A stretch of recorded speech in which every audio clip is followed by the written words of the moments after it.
family. We are back again with my special guest, Verne Haskell, to give us this part two of his story, a very personal story. So we thank you for listening and we thank you for watching. Listen and be blessed.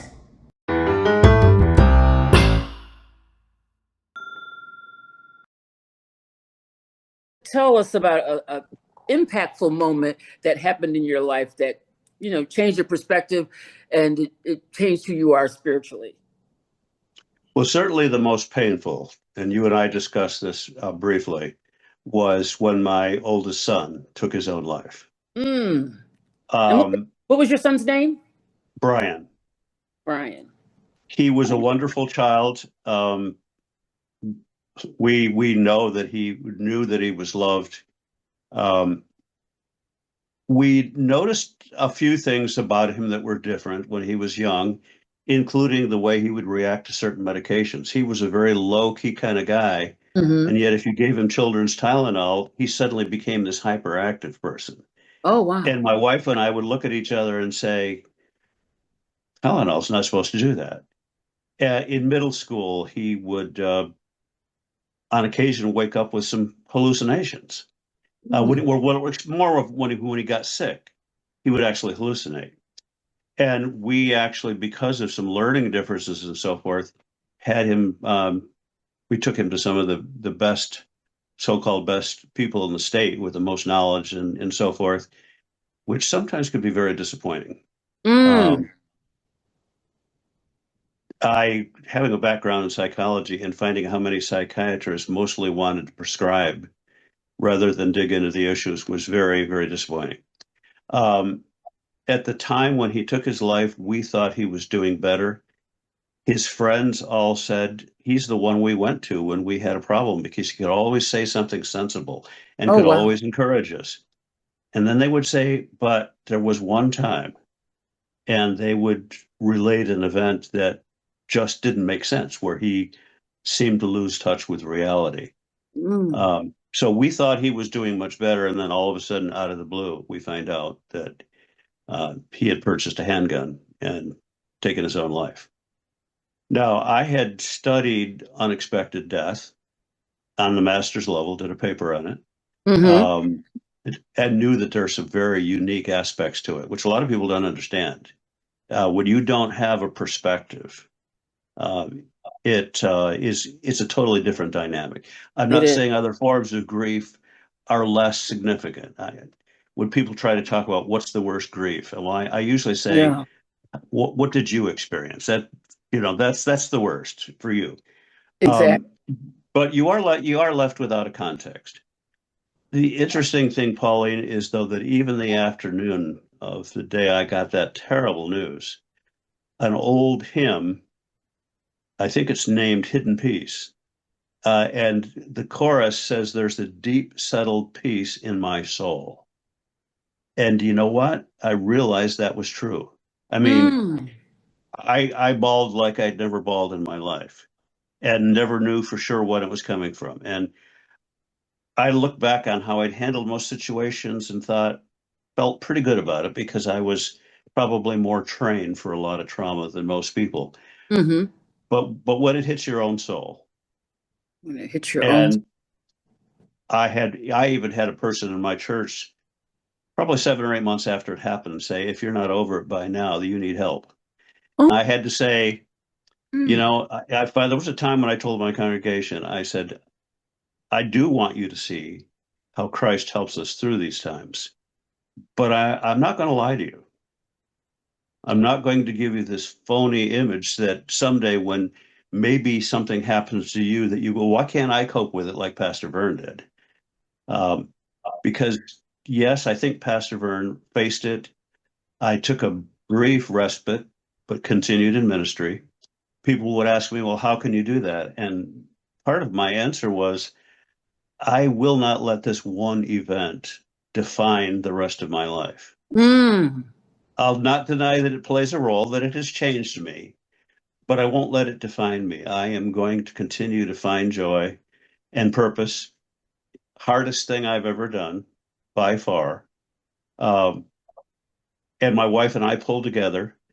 I had a leader in our denomination say, the incidence of divorce it skyrockets when people Yeah, go through they tragedy. do. That's what I've heard too. And we grieve differently, but we grieve respectfully of each other and those differences. She found it very comforting to go to the grave site. I didn't. I wasn't denying that it happened, but it just was like I'd go there and it would just upset me, and I didn't find any resolution. But we respected each other and our kids as well. And it was a life-changing event for all of them. But we've been really proud to see them go on, and my daughter just the ground he walked on was almost holy. Oh, And this happened about 2 months before she left for college. And I'm told she spent a lot of time in tears in college, but she went on and she was very popular in school. By the way, interestingly enough, it was having lived in Maine, she also primarily grew up in an environment that was very white. And then at Eastern Nazarene College, um, it was far more diverse. Now, I wouldn't say it's an exact cross section, but it was much closer to the real world. And she began to develop friends, Hispanic and Black and on and on and on. And I watched her blossom, even in that pain. So life changing in that I had to take a little bit more self time. My wife learned when I we would be in an event and I would say, I think I need to go home. Prior to that, she would have said, okay, and then talk for another half an hour. mm-hmm. When I would look at her and say, I think it's time to leave, she would almost trip over herself because she realized that this emotional introvert had reached his limit of, and again, I wasn't wanting to lie to people, but I really didn't it would actually physically feel a little bit ill on occasion just from the level of pain. So we learned to work around all of that. And we've learned to tell our story to people. We don't hit them with it right off, but I've had people say to me, not knowing what we had been through, I know that if someone commits suicide, we don't even like that term commit. It makes it sound like a crime. And Mm-hmm. it's Mm-hmm. it's not a crime. When I've talked to people who were suicidal and survived, every one of them have said, I felt like the world would have been better off without me. It wasn't a Mm-hmm. selfish thing. They really had reached that level of pain. But I would have people say to me, I know that someone who commits suicide is going to go to hell. No question about it. And it was interesting how the Lord helped us through that time. And in fact, one of the times when I was speaking very honestly to God, and I'm an advocate of that. Why do we try to pretend when He knows anyway? But And he knows anyway. He Mm. knows anyway. And I said, Lord, we raised him to know you. We loved him with everything that we had. I had a second dedication for him. We had the infant dedication where we said we will do everything we can to raise him to know the Lord. The fear and admonition, I think, is the classic phrase. And then Mm-hmm. there was a time when he was a young adult and I realized he was troubled. I said, Lord, I don't have that power anymore. I don't have that control. I'm going to take my hands off, not stop loving him, but I'm going to realize that I just have to let the future unfold. And so I said, Lord, so I gave him over to you, and this is what happened. And almost like a voice, I heard, you forget I love him even more than you. Mm. And Thank you. we believe, I can't defend it theologically, but we don't believe he's in hell. We don't believe that. We believe that he's with the Lord, that the Lord understood. Um, can I answer everybody's questions about that? No. But even in this, he can give peace. Well, I totally agree with that. Totally. Because people do ask that question. And I really believe that God knows and he knows their heart and he understands. And I think that's the piece that people don't get, that that's how much he loves us and he is going to make sure that we're where we're supposed to be. He just is. You're right. We can't say it theologically that you can find it there, but we know And sometimes you know what you know. You know what you know. And that's the kind of God we serve. And I think that's oh my gosh, that's death is a tough one. And I like when you just said, everybody, it's different for everybody, for your wife, for yourself, for your children. It's different for everyone. And we do have to let people have their own grief moments. And let's face it, they don't just go away. People think, like when he said to you, you should be over that by now. I've heard people say that to other people. And I always say, well, no, this is not something you just get over. It's not like that. And sometimes I feel bad for those people because, at some point they're going to have to feel that same kind of pain because it's not going to escape anybody. It's just, I remember when my grandma passed, I remember thinking, oh my God, my kids are going to have to go through this with me. Because I felt so bad. And I says, it's something that you don't want anybody to have to go through. But pain is pain. And I do believe that we have to go through it. I believe that the tears have to come. You have to feel it in order to move through it. And the reason I use the word move through is because it doesn't just go away. You have to move through these things. And so as you go through life, that's why I call it my go-to shoe, because we're all walking along this journey and we're still living on.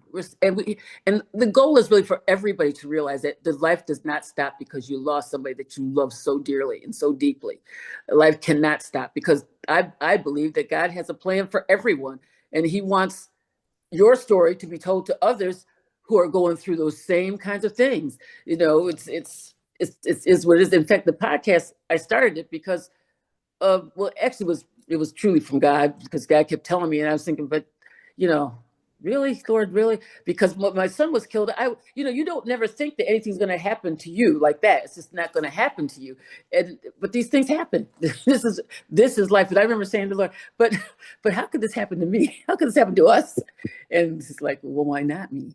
Right? Why not? These things do happen. And I remember, it's funny you say your wife gave you she gave you your time and you gave her time. But I remember my husband sitting on the other side of the couch and I was on the other side. And I could just tell when he was feeling the way he was feeling and he was having to go through it. So there'd be times when he'd be sitting there crying. And then there'd be times when there'd be times when I'd be crying, and then there'd be times when it'd be okay. But even in your okay, you're not okay. So it's interesting. The whole process it's just it's life. It's life. It's just It life. is life. It's life. It really is. And we need to face it, and we need to admit our weakness. But at the same time, again, it doesn't have to define everything about us. We can be overcomers. And people have gone through what I would consider to be far worse things through. Um, and yet, some of our most joyous music, our spirituals, uh, have come out of that. People who really lived out the realities of life. When I as a young pastor, I gave a lesson about Gethsemane Mm, and talked about what it really meant that Jesus sweat drops of blood, that probably the capillaries were breaking near the mm. surface of the skin, that he was in agony to the point of death. And I realized a lot of them came up to me afterwards. How come nobody's ever told us this before? Because you know how many movies you saw where Jesus almost looked like he was on something. I know, right, right. Oh, let this cup pass for me. Nevertheless, not my will. And no, no, he was kicking and screaming and crying, but he obeyed. You know, And he prayed the prayer that we all need to pray in our worst moments. that word. He was obedient, and and let me ask you this: do you believe that to be obedient to God, to be obedient to the Lord, is it? Do we become more obedient as we walk through this journey? And the reason I say that is because I think that I think we do become more obedient as we walk the journey because we see how he really is in control. I do believe that when all of our ideas fall apart and he remains, and we even think things like, wow, I really have been preaching the truth, you know? Uh, and even though I don't like to say, well, everything's for a purpose and everything is good in some way. No, some things are just really rotten. Yeah. But when I would be dealing with people who were grieving and any mention would come up of my loss of my son, I had an instant bond. They no longer could think of me as that guy it's in the pulpit and all protected from reality. I was someone who would walk through or was walking through what they were walking through. And it made a real difference. I was going to have to eulogize my own son. I mean, I never would have thought, but I say that because when my husband passed, he was sitting right here on the couch and he says, "Tony, can you do my service?" I says, "No, no. God did not tell me to do anything for you. He did not tell me that. So I'm just listening to what he said." When I was looking at my son, I knew immediately that I had to be the one. And people came to me saying, "Oh, you don't have to do that. You don't have to do that." But I knew that that's what God had told me to do. So I wasn't. So it's different when you really try to adhere to what he's saying to you. And I think it comes with years of, and maybe months for some people, maybe weeks, but as you go through this journey of life, as you go through it and you see how God has brought you through just these little snippets sometimes. Sometimes it's just little stuff that he does. And then you're like, okay, you did that, God. Okay, let's see now what's next. And then something big happens and you're like, oh my gosh, how am I gonna do this? How am I gonna get through this? And he helps you along the way. So it's a powerful. I just want everybody. And that's really why I want this. I want to interview more people because I want to hear more people's story that are, regular people that love God, that love the Lord. They love, and even if they don't love God, they may have their own belief, but that's okay. God is their God is bringing them through something. Absolutely. Yeah, that word I've taught people going through grief even before my experience. You have to think about the fact that they mean well. And instead of saying that person is no longer my friend, what I learned to do was, okay, that is not a friend who can help me at this point of need, and allow them to not be who I wish they could be, and to identify some people that I could be real with. To use a word that's being another word that's being kicked around a lot these days, to evangelize. Mm. I don't think we can even evangelize appropriately if we're not respectful of people and where they are. Um, I love the passage where Jesus is traveling about and he sees all these broken people, illnesses and uh, demon possession and all kinds of bizarre things. And he says, and the word says, he had compassion on them because he saw that they were like sheep without a shepherd. Mm. And I could go on and take up way too much time. When I had a ministry that was involved with um, actually some of the most broken, difficult teenagers in an entire community began to come to our Wednesday night prayer meeting for our Wednesday night youth meeting. And without going into it at length, they were in a way looking for God. They were also looking for a place to get out of the cold because this was in Maine. They were looking desperately for love. And man, we had some bizarre things happen at our church. You haven't had a real youth group until you've had the police show up looking for somebody who's in your youth meeting. Oh man. I had a businessman say to me one time, "How come some of the kids who are causing some of the worst trouble in our community uh, I see hanging around your church?" And I explained to him what we were trying to do.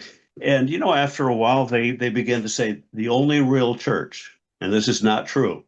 This was their perspective. The only real Mhm. church in this whole area is the Church of the Nazarene, and the only real pastor is Pastor Verne.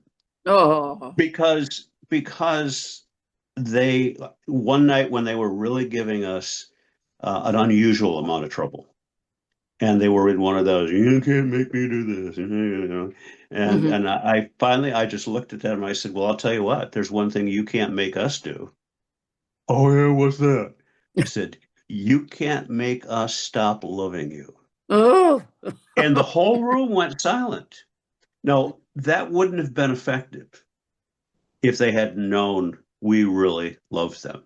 Mm. And Pauline, this is good parable of the sower material.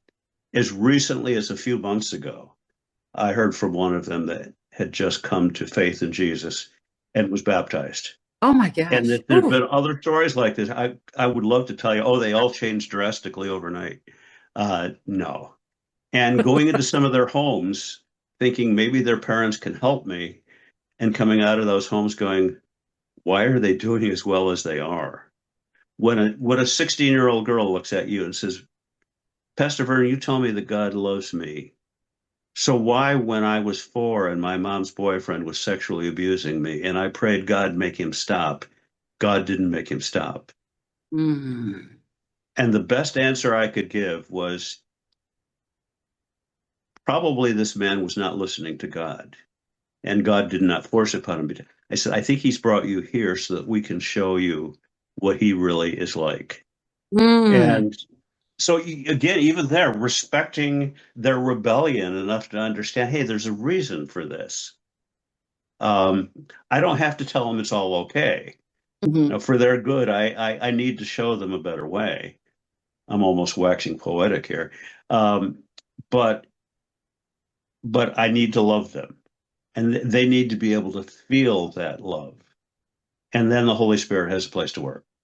It's so interesting because I think about young people all the time, uh, and how the things that are happening are just unbearable for them. And I don't believe that a majority of people don't realize what you just said, that you're wondering they're doing as good as they're doing as well as they are after you've been in their home. Because I don't think people have a clue on what families are going through.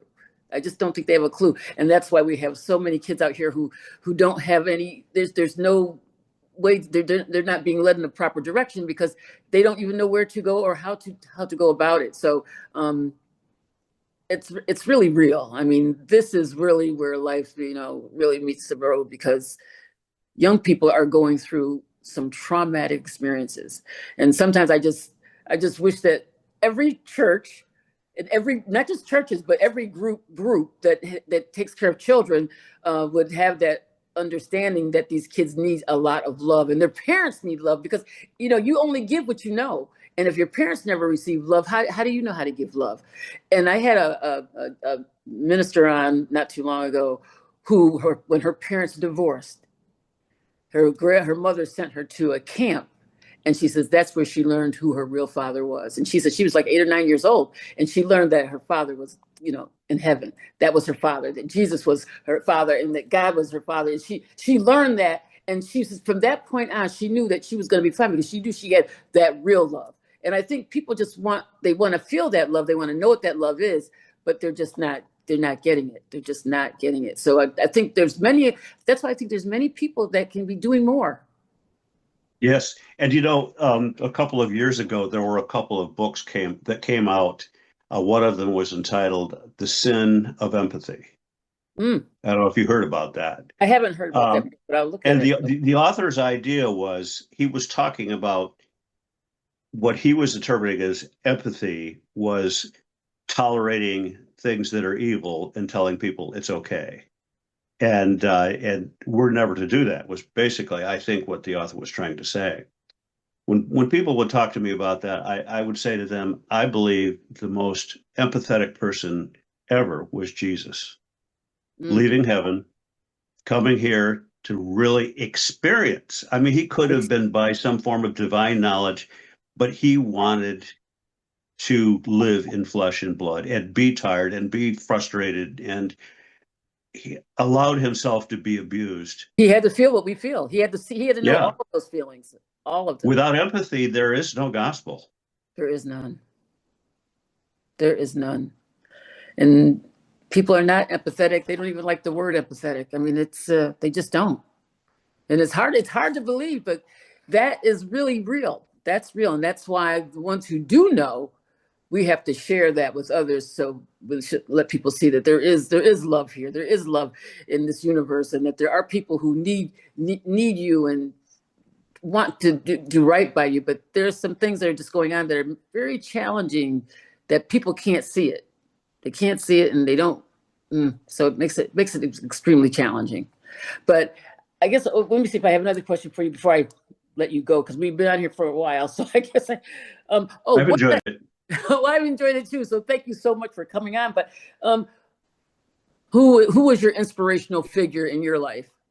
Probably, I would say, believe it or not, my lead psychology professor Oh, okay. at Eastern Desert College. Brilliant, brilliant man by the name of Cecil Paul, who died at far too young an age, by the way. Mm. At a time when I was a little bit lost my first year or two of college. Not that I wasn't enjoying myself, I was actually enjoying myself too much.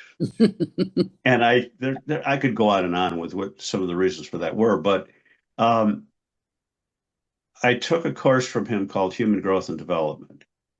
And the man had an incredible gift for relating what we were learning to real life. And even to, I would listen to him sometimes, and somebody would say something that seemed stupid to me, Hmm. and he would very gently affirm them and then redirect them. And then one day it hit me, you know, he's affirmed and redirected me too. So maybe I've said some things that sounded just as stupid. It took me a while for the light to go on. Um, so in my ministry, when people would say things to me like in a discussion, how in the world did you take that thing that someone said and turn it into a positive and make them feel affirmed? And I would know in my mind and in my heart that Cecil Paul had a lot to do with that. Mm. And if they saw that in me, I'm like, yes, yes. I'm not comparing myself to him. Uh, he came the closest to being on a pedestal of any human being, I think, in my life. Oh, wow. Wow. So let me ask you, I'm thinking about the Cecil. Now, how old was Cecil Paul when he passed? You said he was young. 56, I believe. Yeah, that's young. That's a young man. And the interesting thing, he was a brilliant man. I could tell you things that he achieved academically, and you know what failed him was his brain. He had an aneurysm, Oh. and yeah, Mm. so that was extremely painful for a lot of people. And what I found over the years is almost everyone that had any encounter with him would say almost identical things to what I have said. So I'm not like him. He was one of these guys who could run across the campus and up two flights of stairs, and his tie was straight and every hair was in place. And another psychology professor came along who looked a little bit more like a hippie, and it was just and I thought, no, I can come closer to him. But still, anytime somebody sees those qualities in me and identifies them, it's like, oh, that's good because that's the kind of person I want to be, and I believe that's the kind of person Jesus was and is. Mm. He's there's nothing like him. There is absolutely nothing. Um, when you think about fatherhood, what does fatherhood mean to you? You know, my father, I think, was pretty typical of his generation, probably a little stronger in the providing than in the gentler things. That was even more so than now, a time where I think men were actually afraid to be affectionate. It was that time. Yeah.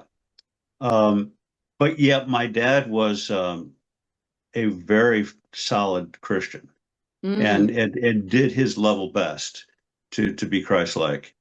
And my respect for him really grew. And so that became a major part of my understanding. And of course, the fatherhood of the Lord. One statement that I would make to people, because the father image is very difficult for some people. I don't Hmm. have to tell you that.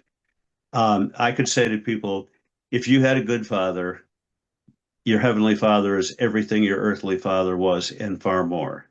And if you had a bad experience, your heavenly father is everything your father wasn't and far, Mm. far more. So that's what we strive for as fathers. Um, And I think my kids would tell me that I didn't do too badly. I think that's true. You I know, wouldn't be afraid to have you ask them. exactly. No, just from you told us way in the beginning of the interview when you said they all laughed when you talked about divorce. I knew you were a good dad right from that, because your kids don't lie. They don't lie. They it shows who they are and what they feel. And say, oh, Dad, tell us something else, because that's never going to happen. But I was going to ask you for a golden nugget that you could share that we could leave with the people from you. But I think you might have already said it. But is there a golden nugget that you'd like to leave with us, as well as if we could describe Verne, Pastor Verne Haskell, or just Verne himself in one word, what would that one word be to share? But you just did share a good golden nugget with us about the fatherhood, but if you want to share another one, that's good too. It's kind of like going over old territory, but I obviously I would want to be called Christ-like, but I think the other word would probably okay, real. if someone says that my sermon helped them apply God's word to their life, real. That's the ultimate compliment for a preacher. We use a bigger word now. The word authenticity, but I'll use the word real. I like the word real. I can be very bizarre. My humor is off the wall. I didn't know that dad jokes were a category until the last few years, but I've been telling them for years. There's some really bad ones too. Oh, absolutely. I never get jokes. That's the problem with me. I never get the jokes. It's just the way it is, but that's when they're really bad. So if you told one, I wouldn't get it probably. Okay, well, I think this, if do you have another golden nugget you want to share with us? Another golden nugget. Oh, You wow. shared so many, especially with the fathers. You shared a beautiful golden nugget with that one. Yeah, I don't know that I've got anything that special left to say, other than to say, know that God loves you and keep following. And I alluded to this earlier. Again, when we're talking about being real, be real with God. Pauline, I've never written a book. But be real with God. The book that I started, I can't even remember now what the working title was, but it was very much along that line of honesty with God. I think I had a working title, Honest to God, and then found out that's been used and used and used and used. But authenticity goes both ways. It goes between us and other human beings, but it also goes between God and us. We are not going to grow if we're not real with God. And we're not going to understand the depth of his love if we're afraid to say something like I said that one day, Lord, I almost said, I dedicated my son to you and you messed up. I mean, didn't quite go that far. Yeah, but you feel like saying that though. That's real. That's real though, right? It was. It wasn't rebellious. It was what I was feeling. And so I guess that would be the last, just completing that from earlier. That would be the golden nugget that I'd want everybody to keep. Be real with God and with each other. Pastor Verne Haskell, I want to thank you for coming on. Thank you so much. I really appreciate your time. And this has been a good conversation that I think more of us need to have with each other about who we are and what we're doing and how important it is to be real with ourselves and be real with each other. So thank you. I appreciate your time. And thank you so much for sharing the story of your son. Anyway, I want to tell everyone, thank you for joining. Appreciate you all so very much. Pastor Verne Haskell, thank you so much for being on my go-to show, Faith, Hope, and Love, A Journey Through Loss, Live On, Strength, and Soul. And of course, as you all know, before we leave, like, subscribe, and share. Touch the notification button so you know when Pauline's coming back. So thank you so much, Verne. You're appreciated more than you know.